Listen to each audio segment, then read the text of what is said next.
High বন্ধুরা, কেমন আছো সবাই? আশা করছি অনেক ভালো আছো তোমরা। হরে কৃষ্ণা, সবাই শুভেচ্ছা, আন্তরিক ভালোবাসা সবাইকে। নতুন বছরটা খুবই সুন্দরভাবে কাটাও, ঈশ্বরের কাছে কামনা করি।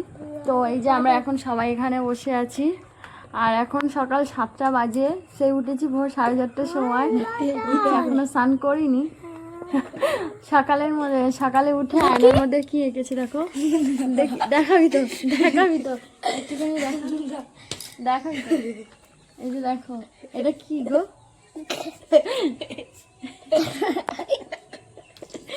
এটা কি ধরনের ঠাকুর? ওটা হচ্ছে গিয়ে কার্টুন। আর মা সকাল সকাল এই যে নিম পাতা আর হলুদ একসাথে বেটে দিয়েছে। এই যে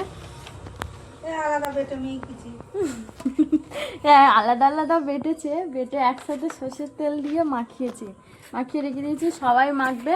তোমার দাদা ভাই সকালবেলা মেখেও বাজার করতে চলে গেছে, ঠাকুরের প্রসাদ আরও অনেক বাজার আছে সেগুলোই আনতে গেছে। আর মা এই যে সকালবেলা আমার মামা শ্বশুরের বাড়ি থেকে সবজি এসছে, তাই জন্য মা সকাল সকাল উঠে সবজি কাটতে লেগে গেছে। এই যে মা এই যে সবজি কাটছে, আর শাক টাকগুলো আনা হয়নি, সেগুলোই আনতে গেছে। আর আরেকজন দেখো সকালবেলা নাকি এটা কি এই যে খালি কেন? সকালবেলা থেকে অপু আর তন্ময় উঠে, কালকের থেকে অপু সোনার শরীরটা খারাপ, ও জ্বর মতো। চলো আজকে সবাই কন্টিনিউ ভিডিওটা দেখো। আর পয়লা বৈশাখে সবাই খুব এনজয় করো। আর কে কে কি রান্না করছো বাড়িতে সবাই একটু কমেন্ট করে জানিও। কি? হ্যাঁ, তুই রান্না করেছিস? বলো, আমাদের অপু সোনা কি বক্তব্য দেবে বলো। ভালো থেকো। হ্যাঁ, সবাই আমার অপু সোনা বলছে ভালো থেকো, ঠিক আছে? ও বক্তারি দিল, সবাই শুনে নিয়েছো। আর কিছু বলবে? ঠিক আছে, চলো এখন স্নান করে নিয়ে যে হলুদ মাখাচ্ছি অপুর আজকে এখন, কারণ ওর ডাক্তার বারণ করেছে। দাঁড়া, মুন্ডু চুপ করে দাঁড়াও। কি সুন্দর লাগছে। এই যে ফাইনালি এবার স্নান করতে যাবো, তার জন্য একটু হালকা করে হলুদ মাখিয়ে দেবো। তো আমাদের বড়োবাবু আমাকে হলুদ মাখিয়ে দিয়েছে, তো এই জন্য হয়েছে আর দিতে হবে না। তো এটা আমি একটু ভালো করে এগুলো দেবো, নিয়ে তাড়াতাড়ি করে চলে যাবো স্নান করতে। তোমার দাদাভাই তো তা হয়নি, ও তো পালিয়েছে, আগেই স্নান করে নিয়েছে, আমি তখন ঘাটে ছিলাম। ঠিক আছে, চলো আমি একটু অল্প করেই দেবো, বেশি দেবো না, বেশি মাখবো না, কারণ এক্ষুনি স্নান করে তুলে দিতে হবে। কি আছে একটুখানি তো মাখবে না, দেওয়ার সাথে সাথেই দেখো যেন কত সুন্দর মুখে গ্লো দিচ্ছে। আমার নিজের মুখ দেখে আমার প্রেমে পড়ে যেতে ইচ্ছা করছে। যাই হোক, চলো, যা ভালো লাগছে সত্যি। তাহলে ভালো লাগছে না? দেখো মুখে দিয়েছি, কেউ কিন্তু বলবে না মুখে হলুদ দিয়েছি, কিন্তু মুখে গ্লোটা যেন বেড়ে গেছে। এই যে হাতে দিয়েছি দেখো একদম। আর সকালবেলা উঠেই আমার নখ উঠে গেছে, সকালে উঠেই মানে বিছনা ঝাড়ছিলাম তখন উঠে গেছে। চলো এবার স্নান করে রেডি হয়ে নিয়েছি, এবার যাব ঠাকুর ঘরে পুজো কমপ্লিট করতে। চলো, আজকে মেন মাস্ট কাজ আমার ঠাকুর ঘরের কাজ।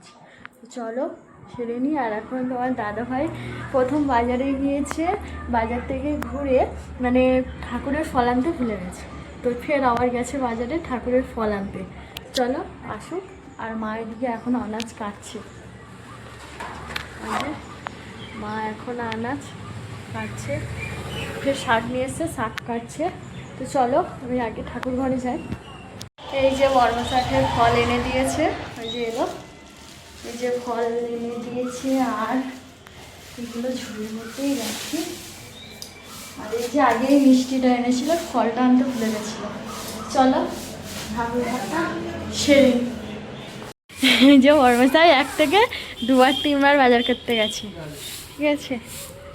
বারে বারে পাঠাতে, একটা বাজার বলেছে, 2-3 রকমের বাজার বলছে, 2বার গেছে বাজার করতে।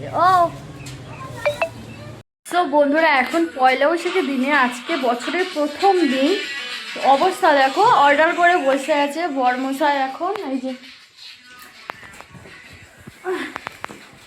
গিটার অর্ডার করেছে, গিটার। এই যে গিটার গিটার বাজাবে না গো, গিটার না, কি অর্ডার করেছে সেটা আমি জানি না। আজকে আমি ঠাকুরঘরে ছিলাম, তখনও দেখি না অর্ডারটা নিয়ে আসছে। যাই হোক, এসে ডাকছিল, তাই গেল, গিয়ে নিয়ে এসছে। এই যে বড়মশাই এত সকাল থেকে এত ছোটাছুটি করেছে, মানে ওর ক্লান্ত হয়ে গেছে, এসে মাত্র শো করেছে। ঠিক আছে, এই যে ওটো, এটা ওপেনিং করো, আনবক্সিং করো, আনবক্সিং ধরো। তো তোমার দাদাভাই আনবক্সিং করবে, কারণ ও অর্ডার দিয়েছে, ও আনবক্সিং করুক, আমি করবো না। তো চলো, কি এনেছে তোমরাও দেখতে থাকো। এই যে মা অনেক সবজি কেটে দিয়েছে, আম আর উচ্ছে, আলু, পটল, এদিকে ভেন্ডি, এদিকে শাক ভাজা, আর এদিকে সবজির তরকারি, আর বানাচ্ছে এদিকে পটল ভাজা। আমার এদিকে পটল ভাজা হচ্ছে, আর হবে এঁচোড়ের তরকারি। এঁচোড়টা একটু ভালো করে সিদ্ধ করে নিয়ে একটু রেখে দিয়েছি। তো আজকে তো সব নিরামিষের ওপরেই রান্না হবে। প্রথম ভাবছি পটল, তারপর অন্য কিছু ভাজবো। আজকে 4 রকম ভাজা, আরও অনেক কিছু আছে। তো নিরামিষ হলে কি হবে, সব রকম রান্না করলে আমিষের থেকে নিরামিষের খরচা এটাই বেশি হয় নাকি। তো এরকমই রান্না চলছে। আমার বেশি হেল্প হয়েছে, কারণ মা আমার সব সবজি কেটে দিয়েছে। ফাইনালি এই যে এবার শুধু দুধটা বাকি আছে। মোটামুটি আমার রান্না সব কমপ্লিট হয়ে গেছে। আজকে তো সব নিরামিষের ওপরে দেখলে আজকে গোবিন্দ ভোগের পায়েস হচ্ছে। ঠিক আছে, এই যে দুধ দিয়ে এখন চাল বাকি রয়েছে, পায়েস সবে হচ্ছে, ক্ষীর হচ্ছে।